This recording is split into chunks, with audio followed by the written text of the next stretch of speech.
नमस्कार दोस्तों, प्रधानमंत्री नरेंद्र मोदी के लाल किले से दिए गए भाषण और रैली के भाषण में कोई अंतर दिखाई नहीं दिया। ऐसा लग रहा था जैसे प्रधानमंत्री नरेंद्र मोदी अपने भाषण लेखक को पगार ही नहीं देते हैं और उसने रैली के भाषण की स्क्रिप्ट स्वतंत्रता दिवस पर पढ़ने के लिए चिपका दी। इस बार के भाषण में अलग केवल इतना था कि मोदी जी जोर जोर से चिल्लाने की एक्टिंग कर रहे थे। मोदी कागज में देखकर पढ़ रहे थे, उनके लिए टेलीप्रॉम्प्टर का इंतजाम नहीं था। अब चाहे आप इस एंगल से देख लीजिए चाहे इस एंगल से देख लीजिए, टेलीप्रॉम्प्टर गायब था। जो अंतर था वो ये था कि इस बार लाल किले पर राहुल गांधी भी चढ़ गए थे। राहुल गांधी इस बार लाल किले के नीचे नहीं बैठे थे बल्कि ऊपर वाली दीर्घा में बैठे हुए थे, लेकिन यहाँ पर भी वो देश के लिए खेलने वाले खिलाड़ियों के बीच में बिल्कुल सामान्य नागरिक की तरह बैठे हुए थे। ये तस्वीर देखिए जरा, आगे बीजेपी के सब मंत्री लोग अपनी पत्नियों के साथ बैठे हुए थे। राहुल गांधी पीछे खिलाड़ियों के बीच बिल्कुल सामान्य नागरिक की तरह बैठे हुए दिखाई दे रहे हैं। अब इस बीच होने लगी बारिश, बहुत सारे लोग रेनकोट खोजने लगे, लेकिन राहुल गांधी उसी मुद्रा में बैठे हुए नजर आए। दोस्तों, पूरे भाषण में नरेंद्र मोदी ने नया क्या क्या कहा वो आपको सुना देती हूँ, फिर हमेशा वाली पिपहरी वो कैसे बजाते हैं वो तो बताऊंगी। इस बार नया वो बांग्लादेश पर बोले, हिंदुओं पर हो रहे अत्याचार पर बोले। बांग्लादेश में जो कुछ भी हुआ है उसको लेकर पड़ोसी देश के नाते चिंता होना, मैं इसको समझ सकता हूं। मैं आशा करता हूं कि वहां पर हालात जल्द ही सामान्य होंगे। वैसे तो नरेंद्र मोदी जी का डंका दुनिया भर में बजता है, लोग पापा के फोन पर वॉर रोक देते हैं, लेकिन बांग्लादेशियों का फोन नंबर मोदी जी को मिल नहीं रहा है। एक फोन लगाकर वो बांग्लादेश में हिंदू समाज के लोगों पर हो रही हिंसा नहीं रुकवा पा रहे हैं। पापा ये क्यों नहीं कर पा रहे हैं? ये करने के लिए उनके मोबाइल में टावर आखिर क्यों नहीं आ रहा है, ये तो पापा ही जाने। इस बार मोदी ने 1 घंटे 37 मिनट का अपने 10 साल के इतिहास का सबसे लंबा भाषण दिया है। सारी रैलियों की स्क्रिप्ट उनको पहले से याद थी, इसे इतना लंबा बोलने में कोई दिक्कत उनको आई नहीं। पिछली बार नरेंद्र मोदी जी लाल किले से गारंटीज दे रहे थे, याद है ना आपको? हाँ, मोदी का गारंटी है।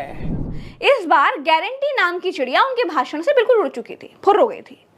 पिछली बार भारत देश के लोगों को परिवारजनों बोल रहे थे, एक हार के बाद फिर से 140 करोड़ देशवासियों पर आ गए। 140 करोड़। पिछली बार मोदी जी 1000 साल आगे की बात कर रहे थे, इस बार 2047 में विकसित भारत का लॉलीपॉप थमा रहे थे।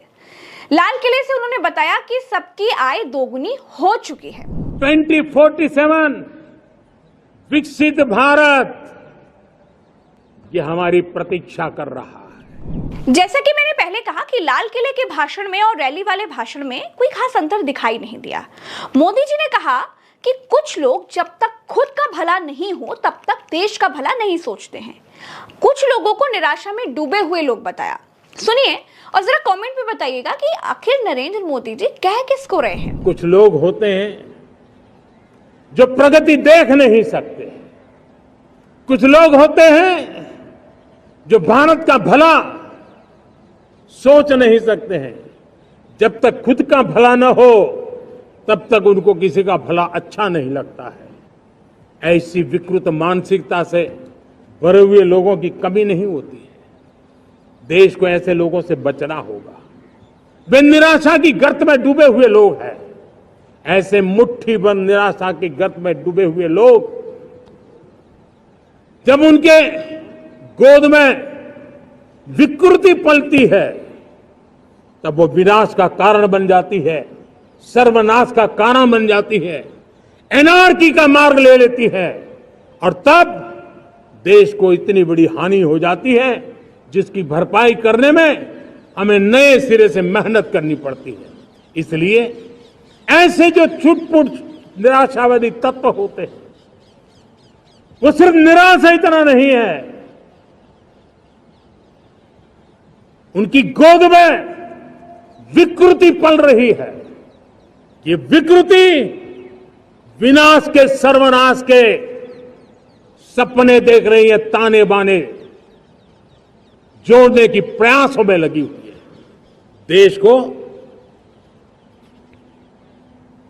इसे समझना होगा। कोरोना में जो लोग सवाल उठा रहे थे वो इनके लिए निराशावादी थे, जो लोग किसान कानूनों पर सवाल उठा रहे थे वो इनके लिए निराशावादी थे, जो भी चंदा लो और धंधा दो वाली स्कीम पर बोल रहे थे ना, वो सब इनके लिए निराशावादी थे। हाँ, वैसे लगा तो था कि नरेंद्र मोदी जी इस बार भी इलेक्टोरल बॉन्ड पर, मंगलसूत्र पर कांग्रेस आपकी भैंस खोलकर घर ले जाएगी, इस पर भी बोलेंगे, लेकिन उन्होंने देश की लाज रख ली। लेकिन बात सिर्फ इतनी सी नहीं है। इस बार लाल किले पर मौसम बढ़िया था, गर्मी की कोई दिक्कत नहीं थी, इसीलिए परिवारवाद पर भी बोले। पिछले 10 सालों से मोदी बोल ही रहे हैं, इनकी अपनी पार्टी परिवारवाद से कितनी पटी पड़ी है, ये लिस्ट वीडियो जरा पॉज करके देखिएगा आप, और फिर लाल किले से परिवारवाद का उपदेश सुनिए। शुरू कीजिए। मेरे प्यारे देशवासियों, जब मैं देश में एक चिंता हमेशा कहता हूं, परिवारवाद, जातिवाद भारत के लोकतंत्र को बहुत नुकसान कर रहा है। देश को, लोक राजनीति को हमें परिवारवाद और जातिवाद से मुक्ति दिलानी होगी। इसके बाद मोदी जी ने लाल किले से भ्रष्टाचार के खिलाफ जंग लड़ने का चुटकुला भी सुनाया। ये सुनकर जितने भ्रष्टाचारी नेताओं को मोदी जी ने चुनाव के समय अपनी पार्टी में ले लिया था ना, वो सब कंबल में मुंह डालकर हंस रहे होंगे। भ्रष्टाचार के खिलाफ एक जंग छेड़ा है। मैं जानता हूं इसकी कीमत मुझे चुकानी पड़ती है, मेरी प्रतिष्ठा को चुकानी पड़ती है, लेकिन राष्ट्र से बड़ी मेरी प्रतिष्ठा नहीं हो सकती है, राष्ट्र के सपनों से बड़ा मेरा सपना नहीं हो सकता। और इसलिए ईमानदारी के साथ भ्रष्टाचार के खिलाफ मेरी लड़ाई जारी रहेगी। अगर आप पूछेंगे कि इस बार के बैसाखियों वाले नरेंद्र मोदी में और पिछली बार के मेरी गारंटी वाले नरेंद्र मोदी में आखिर क्या अंतर है, तो मेरा उत्तर यह है दोस्तों कि मोदी अब तक खुद परमात्मा से बात करके अपना फैसला लोगों पर थोप देते थे, हर चीज को अपने दिमाग की उपज बताते थे, जहाज को खुद ही बादलों में छिपा देते थे। लेकिन इस बार लोगों की राय के बारे में बात करते नजर आए, मतलब जनता ने सबक सिखा दिया है। हमने देशवासियों से सुझाव मांगे और मुझे प्रसन्नता है कि मेरे देश के करोड़ों नागरिकों ने विकसित भारत 2047 के लिए अनगिनत सुझाव दिए हैं। पिछली बार मोदी जी गारंटी दे रहे थे और इस बार देश के 140 करोड़ देशवासियों को समृद्ध भारत बनाने के लिए लेक्चर दे रहे थे। अगर 40 करोड़ देशवासी अपने पुरुषार्थ से, अपने समर्पण से, अपने त्याग से, अपने बलिदान से आजादी दे सकते हैं, आजाद भारत बना सकते हैं, तो 140 करोड़ देशवासी उसी भाव से समृद्ध भारत भी बना सकते हैं। मोदी जी ने बैंकिंग को अपनी सरकार का मील का पत्थर बताया, लेकिन ये नहीं बताया कि जब से उनकी सरकार आई है तब से कितनी बैंकों पर ताला लग चुका है, कितने लोग भारत के बैंक लूट कर विदेश भाग गए। बैंकिंग सेक्टर को मजबूत बनाने के लिए अनेक विध रिफॉर्म्स किए और आज उसका कारण हमारी बैंक विश्व में जो इन्हीं गुनी मजबूत बैंक हैं उसमें भारतीय बैंकों ने अपना स्थान बनाया है। और जब बैंक मजबूत होती है ना, तब फॉर्मल इकोनॉमी की ताकत भी बढ़ती है। भारत की साख बढ़ी है, युवाओं के लिए नई संभावनाएं खुली हैं, नए मौके मिल रहे हैं। मेरे देश के युवाओं को धीरे धीरे चलने का मूड नहीं बल्कि पूरा देश छलांग मारने के मूड में है। ये गोल्डन एरा है, ये मौका हमें जाने नहीं देना चाहिए। हम विकसित भारत का लक्ष्य पूरा कर लेंगे। ये सब कुछ जब नरेंद्र मोदी बोल रहे थे तो वो सब कुछ लोगों पर थोपते चले गए। मोदी जब ये सब बोल रहे थे तो अमित शाह जमीन की तरफ देख रहे थे। भ्रष्टाचार के खिलाफ एक जंग छेड़ा है। मैं जानता हूं इसकी कीमत मुझे चुकानी पड़ती है, मेरी प्रतिष्ठा को चुकानी पड़ती है, लेकिन राष्ट्र से बड़ी मेरी प्रतिष्ठा नहीं हो सकती है, राष्ट्र के सपनों से बड़ा मेरा सपना नहीं हो सकता। और इसलिए ईमानदारी के साथ भ्रष्टाचार के खिलाफ मेरी लड़ाई जारी रहेगी। मामला थोड़ा सा रह गया। अगर नरेंद्र मोदी यहाँ पर थोड़ा सा रो देते तो इसे गोदी मीडिया को अच्छा कंटेंट मिल जाता, लेकिन स्क्रिप्ट राइटर के हिसाब से रोने वाला सीन बहुत बार हो चुका है, वो थोड़ा ज्यादा हो जाता, इसलिए शायद इस बार रोने वाले सीन को डाला नहीं गया। लेकिन एक सीन रोने वाला होना तो चाहिए था। मोदी महिला अत्याचारों पर भी आज बोले हैं, सुनिए। कि हमारी माताओं, बहनों, बेटियों के प्रति जो अत्याचार हो रहे हैं, उसके प्रति देश का आक्रोश है, जन सामान्य का आक्रोश है। इस आक्रोश को मैं महसूस कर रहा हूं। इसको देश को, समाज को, हमारे राज्य सरकारों को गंभीरता से लेना होगा। महिलाओं के विरुद्ध अपराधों की जल्द से जल्द जांच हो, राक्षसी कृत्य करने वालों को जल्द से जल्द कड़ी सजा हो, वो समाज में विश्वास पैदा करने के लिए जरूरी है। मुझे नहीं याद आ रहा है कि मोदी के घर से कुछ ही दूरी पर जब विनेश फोगाट महिला रेसलर्स के साथ मोदी जी के सांसद के खिलाफ धरने पर बैठी हुई थी, तब मोदी जी कुछ बोले हों। जब बीएचयू में बीजेपी के आईटी सेल के लोगों ने छात्रा के साथ तमंचे के दम पर रेप किया, तब मोदी जी कुछ बोले हों।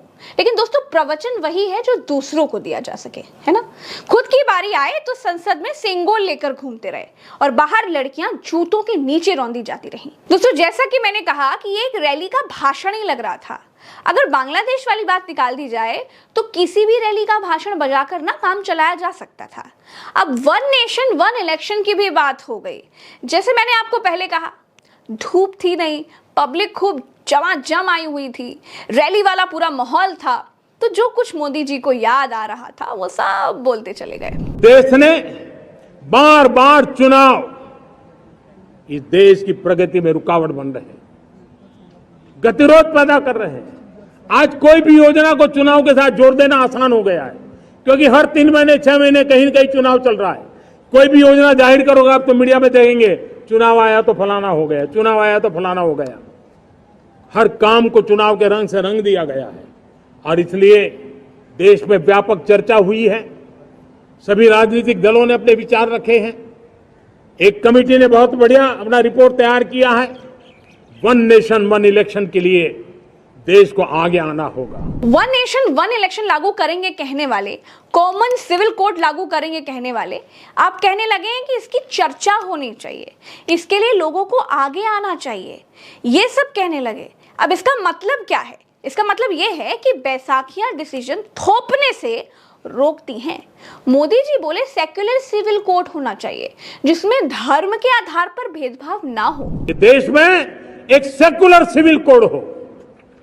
हमने कम्युनल सिविल कोड में 75 साल बिताए हैं, अब हमें सेक्युलर सिविल कोड की तरफ जाना होगा और तब जाकर के देश में धर्म के आधार पर जो भेदभाव हो रहे हैं, सामान्य नागरिक को जो दूरी महसूस होती है, उससे हमें मुक्ति मिलेगी। तो भैया ये बताओ, धर्म के आधार पर भेदभाव करता कौन है? अरे आप ही तो करते हैं धर्म के आधार पर भेदभाव। आप अपने देश के 20% आबादी को घुसपैठिया बताते हैं। आप कहते हैं कि हिंदुओं के आरक्षण को छीनकर मुसलमानों को नहीं देने दूंगा। आप कपड़े देखकर पहचान लेते हैं भाई। सबसे बड़ा भेदभाव करने वाले तो आप खुद हैं और अब आप खुद ही प्रवचन दे रहे हैं। वाह भाई वाह। 1 लाख नौजवानों को आगे लाना चाहते हैं जिनके परिवार में किसी का भी कोई राजनीतिक बैकग्राउंड ना हो, जिसके माता पिता भाई बहन चाचा मामा मामी कभी भी राजनीति में नहीं रहे, किसी भी पीढ़ी में नहीं रहे, ऐसे होनहार नौजवानों को फ्रेश ब्लड 1 लाख, चाहे वो पंचायत में आए, चाहे नगर पालिका में आए, चाहे जिला परिषदों में आए, चाहे विधानसभा में आए, लोकसभा में आए, 1 लाख नए नौजवान, कोई भी प्रकार का पूर्व का राजनीतिक इतिहास उनके परिवार का ना हो, ऐसे फ्रेश लोग राजनीति में आए ताकि जातिवाद से मुक्ति मिले, परिवारवाद से मुक्ति मिले, लोकतंत्र को समृद्धि मिले। और जरूरी नहीं है कि एक दल में जाए, उनको जो पसंद हो उस दल में जाए। राजनीति में फ्रेश ब्लड की बात कौन कर रहा है? आप देखिए जरा, जो प्रधानमंत्री एनडीए की तीसरी सरकार में भी अपना रेल मंत्री ना बदल पाए हो, रक्षा मंत्री ना बदल पाए हो, गृह मंत्री, सड़क मंत्री, ये सब आदि आदि ना बदल पाए हो, वही पुराने वाले सब रिपीट कर दिए हो, जिस प्रधानमंत्री की पार्टी देश की 20% मुस्लिम आबादी को टिकट ही नहीं देती है, वो फ्रेश ब्लड की बात करती है। मोदी जी अमित शाह को हटाकर आप किसी फ्रेश तेज तर्रार ब्लड को गृह मंत्री बनाए ना, बनाएंगे क्या? प्रवचन ही प्रवचन है भाई, प्रवचन ही प्रवचन है, क्या बात है। बाबा के प्रवचन और पापा के भाषण में बहुत ज्यादा अंतर नहीं सुनाई दे रहा है। बड़ी बड़ी बातें हाँकने वाले नरेंद्र मोदी जी के इस कार्यकाल में भारत एक भी गोल्ड मेडल नहीं जीत पाया है। विश्व गुरु के लिए यह बिल्कुल शर्म की बात है। लेकिन डिजाइनर प्रधानमंत्री अब डिजाइनिंग इंडिया की बात कर रहे हैं। डिजाइन इन इंडिया, इस पर हमने बल देना है। हमें कोशिश करनी है अब इंडियन स्टैंडर्ड इंटरनेशनल स्टैंडर्ड बनने चाहिए। इंडियन स्टैंडर्ड इंटरनेशनल स्टैंडर्ड बनेंगे तब हमारी हर चीज को सहजता से मोहर लग जाएगी और ये हमारे प्रोडक्शन की क्वालिटी पर निर्भर करेगा, हमारी सेवा की क्वालिटी पर निर्भर करेगा, हमारे अप्रोच की क्वालिटी पर निर्भर करेगा और इसलिए हमें क्वालिटी पर बल देकर के आगे बढ़ना है। हाँ, तो कुल मिलाकर 15 अगस्त का दिन गोदी मीडिया के लिए मोदी महिमा मंडन का दिन है, मोदी के लिए भाषण देने का दिन है, आम आदमी के लिए भाषण सुनने का दिन है। और मोदी जी के राइटर से देश की जनता का विनम्र निवेदन है कि भैया मोदी जी की कैसेट पिछले 10 सालों से जिन मुद्दों पर फंसी हुई है ना, या तो फिर आप वो मुद्दे हल करवा दीजिए, और अगर ये आपके बस का नहीं है तो स्क्रिप्ट कुछ छोटी लिखा करिए भाई। रैली के भाषण और लाल किले के भाषण में अंतर समझिए। प्रधानमंत्री कार्यालय आपको मोटी रकम कॉपी पेस्ट करने के लिए तो देता नहीं होगा ना। इस वीडियो में इतना ही, चलते हैं। राम राम, दुआ सलाम, जय हिंद। चैनल सब्सक्राइब करने के लिए नहीं भूलूंगी क्योंकि आप आजाद हैं, मन करेगा तो कर ही लेंगे, कर ही लीजिएगा। नमस्कार।